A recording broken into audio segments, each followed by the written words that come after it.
Buongiorno bianconeri, nouveau jour, nouveau défi après la victoire d'hier soir contre le Fribourg pour 2-0 qui nous a valu donc la qualification au quart de finale. On se retrouve aujourd'hui pour commenter ensemble le tirage au sort d'Europa League qui a eu lieu aujourd'hui à 13h. Et bien voilà, ça pouvait pas aller pire.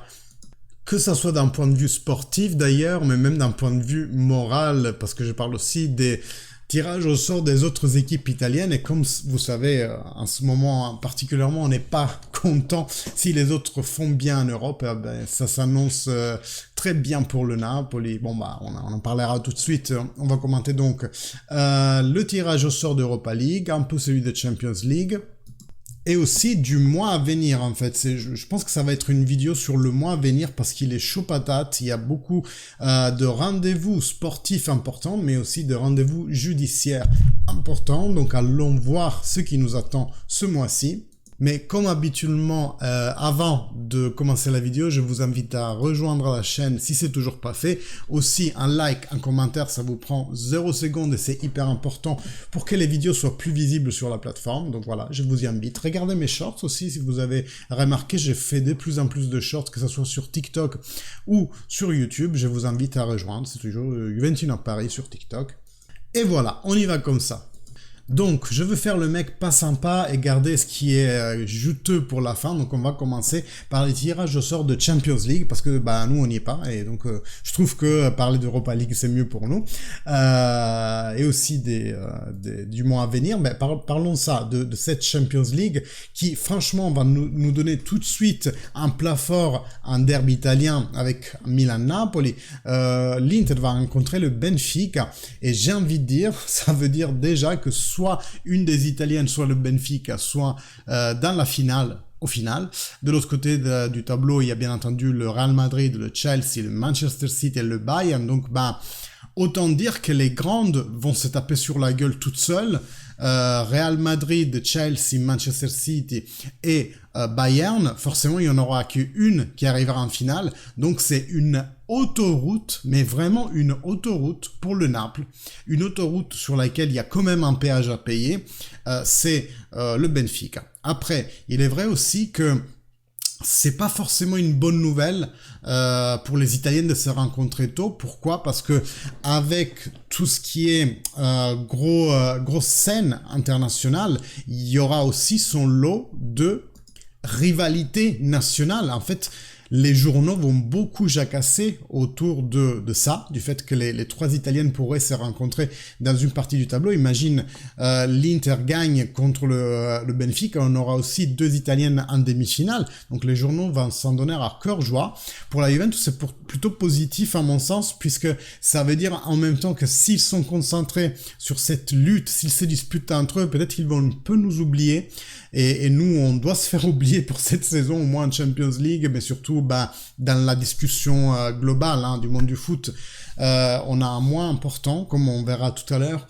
Donc voilà, peut-être que d'un point de vue pour les troubles judiciaires de la Juventus, c'est un peu mieux que les journaux aient de quoi écrire, c'est ça que je veux dire au final. Voilà, ils gaspilleront pas leur encre avec nous, ou moi, que s'il n'y avait pas eu tout ça en Champions League. Donc voilà, 3 Italiennes, il y a des chances pour qu'une arrive en finale, voilà, il faut être clair. Après, d'ici la gagner avec tout ce qu'il y a de l'autre côté du tableau, voilà, il faut toujours faire un step mental en plus dans les coupes européennes, vous le savez.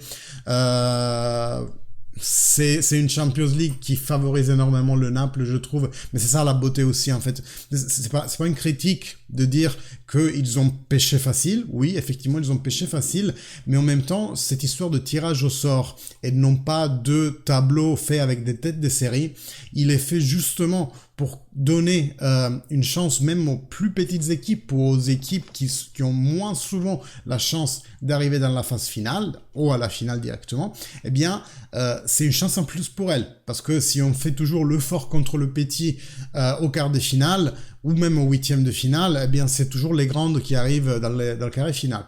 Donc voilà, moi je suis assez d'accord pour qu'il y ait des tirages au sort Après, ça donne des choses un peu comme ça, où on voit forcément les fortes équipes s'éliminer entre elles et les petites équipes avoir une chance, oui, d'avancer. Et c'est juste, c'est comme ça. Hein. Je suis assez d'accord.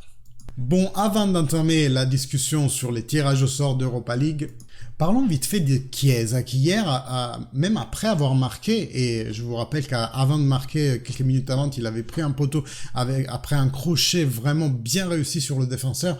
Et donc, Federico Chiesa qui s'excuse. Moi, je reste un peu... Voilà, les bras m'en tombent, j'ai envie de dire. Et je veux pas dire que c'est faillot de sa part, mais en fait, c'est le dernier de la liste qui a besoin de s'excuser, Federico Chiesa. Il rentre 20-30 minutes, il arrive à te prendre un bois et puis à marquer un but presque tout seul, en fait. Donc voilà, je reste un peu comme ça. Et vis-à-vis du match qu'on a commenté hier avec l'ami Camille, effectivement, regardant un peu mieux la deuxième mi-temps, il est vrai que on a transpiré plus qu'on aurait dû vis-à-vis d'une équipe qui était restée à 10 contre 11. Après voilà, je reste de l'idée que l'équipe avait totalement décroché et avait la tête à l'Inter. Il faut aussi se rappeler qu'on aura 2 jours de repos en moins parce que l'Inter a joué mardi, nous on a joué jeudi. Donc voilà, moi c'est à ça que j'attribue ce manque d'emphase dans le deuxième mi-temps. Mais d'ici à dire que c'est la Juve de Monza ou la pire Juve de la saison, celle qu'on avait vue avec Maccabi Haïfa, j'ai quand même mes doutes en fait. Dans la deuxième mi-temps, ils ont été vraiment dangereux que dans le flipper dans la petite surface. Après, oui, ils ont fait le jeu. Oui, ils ont été beaucoup plus en avant qu'ils n'auraient dû avec un homme en moins. Mais à mon sens, c'est pas une catastrophe si on considère qu'on a l'Inter dimanche. Bon, on va parler enfin d'Europa League et après je vous mets la capture d'écran du mois à venir parce qu'il va être, comme je vous disais, hyper compliqué. Donc, les tirages au sort de l'Europa League, c'est clairement le pire tirage au sort que la Juve aurait pu avoir parce que je vous rappelle qu'il n'y a pas la notion dans ces tirages au sort-là, à ce niveau de la compétition, de la même nation. Donc, on aurait pu aussi tout au bien pêcher la Rome. Mais en fait, ce qui se passe, c'est que sur le côté gauche du tableau, il y a Juventus Sporting Lisbonne, Manchester United Sevilla.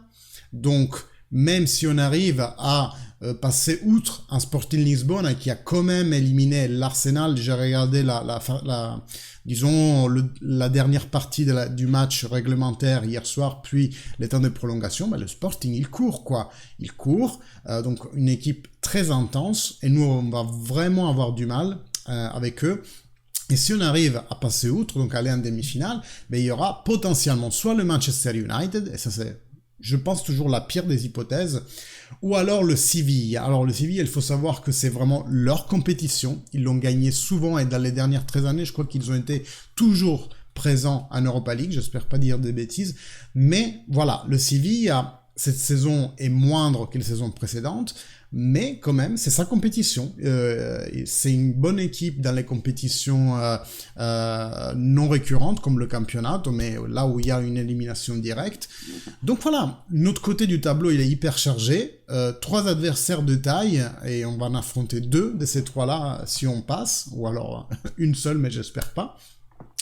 Et puis de l'autre côté, un Bayer Leverkusen qui fait un peu moins bien en ce moment que le Fribourg et aussi l'Eintracht, qui reste une équipe certes respectable en Bundesliga, mais voilà, c'est pas le Bayern des beaux jours, le Bayern Leverkusen des beaux jours. Un Feyenoord qui l'année dernière est arrivé en finale de comment s'appelle la coupe parapluie, non c'est vrai, j'ai un lapsus, Conference League, pardon, et donc c'est un revival en fait de la finale de l'année dernière de Conference League entre Feyenoord et Rome, et donc voilà, c'est un côté beaucoup plus facile encore une fois, le fait qu'on tire au sort les équipes sans prendre en compte une notion de tête de série, ça a du bon, comme je disais tout à l'heure, mais voilà, après c'est totalement... imaginez un scénario, la Juventus arrive en finale, arrive à surpasser le Sporting, le Man U et le Sevilla, et imagine de l'autre côté, tu te retrouves avec Union Saint-Galloise, qui, avec tout le respect, c'est peut-être la plus faible de celle de l'autre côté du tableau. Enfin voilà, un côté fort, côté faible, que ce soit en Champions League ou en Europa League, et côté Conference League, j'oublie toujours ce nom-là, eh bien je sais pas qui a pêché la Fiorentina, mais voilà, les équipes italiennes, c'est clair que ils ont la possibilité de bien faire en Europe cette année. Et voilà mes amis, donc le mois d'enfer que la Juve va entamer assez bientôt. En vérité c'est un mois et demi, disons ça. Il y a un match, celui de dimanche prochain contre l'Inter Derby d'Italia, retour, qui donnera fin, disons, à un tronçon de cette saison pour après redémarrer au 1er avril avec Juventus Verona. C'est pour ça qu'il y a un mois et demi en réalité, parce que entre temps il y aura la pause nationale qui, espérons-le, ça sera le moment pour nous de souffler un peu en termes d'effectifs qui ont beaucoup trop joué, même s'ils auront des matchs avec leurs équipes nationales respectives, et peut-être de récupérer quelques blessés. Mais après le Verona, le 1er avril, poisson d'avril, on a à nouveau au rebelote l'Inter en Coppa Italia, la Lazio, waouh, commence bien, l'Europa League avec le Sporting Lisbonne le 13 avril, le Sassuolo le 16, attention, le 17, c'est pas là, mais le 17, il y aura un match hyper important pour la Juventus dans les tribunaux, parce que la nouvelle est tombée hier par Giovanni Albanese. La Juventus aura donc la réponse. Ça sera traité au tribunal, le recours vers le CONI, le 17 avril. Pardon, le 19 à 14h30. J'ai eu un petit lapsus. Mais bon, c'est la veille du retour contre le Sporting, et d'ailleurs Pessotto a commenté en disant ils ont même été gentils à ne pas le mettre le jour même du match. Petite blagounette à part, mais en fait là ce que moi je remarque, c'est que la vitesse de la justice sportive, elle est à double sens. Ils veulent aller rapidement, mais ils ont mis déjà 3 semaines, un mois pour accepter le recours, et puis on en discutera encore dans un mois. Et nous, par l'instant, on joue de matchs en championnat avec une pénalisation sur le dos. Enfin voilà, ils sont rapides quand ils ont envie d'être rapides. Et bien entendu, donc 19 tribunal, Sporting le 20 et le 23, match retour en championnat contre le Napoli, qui à ce moment-là, je pense pas récupérer un seul point avec le calendrier qu'on a sur le Napoli, peut-être même qu'on va en perdre encore. Voilà, nous on a l'Inter, on a la Lazio, Sassuolo, Verona, il n'est pas non plus une équipe, c'est pas une équipe de merde cette année.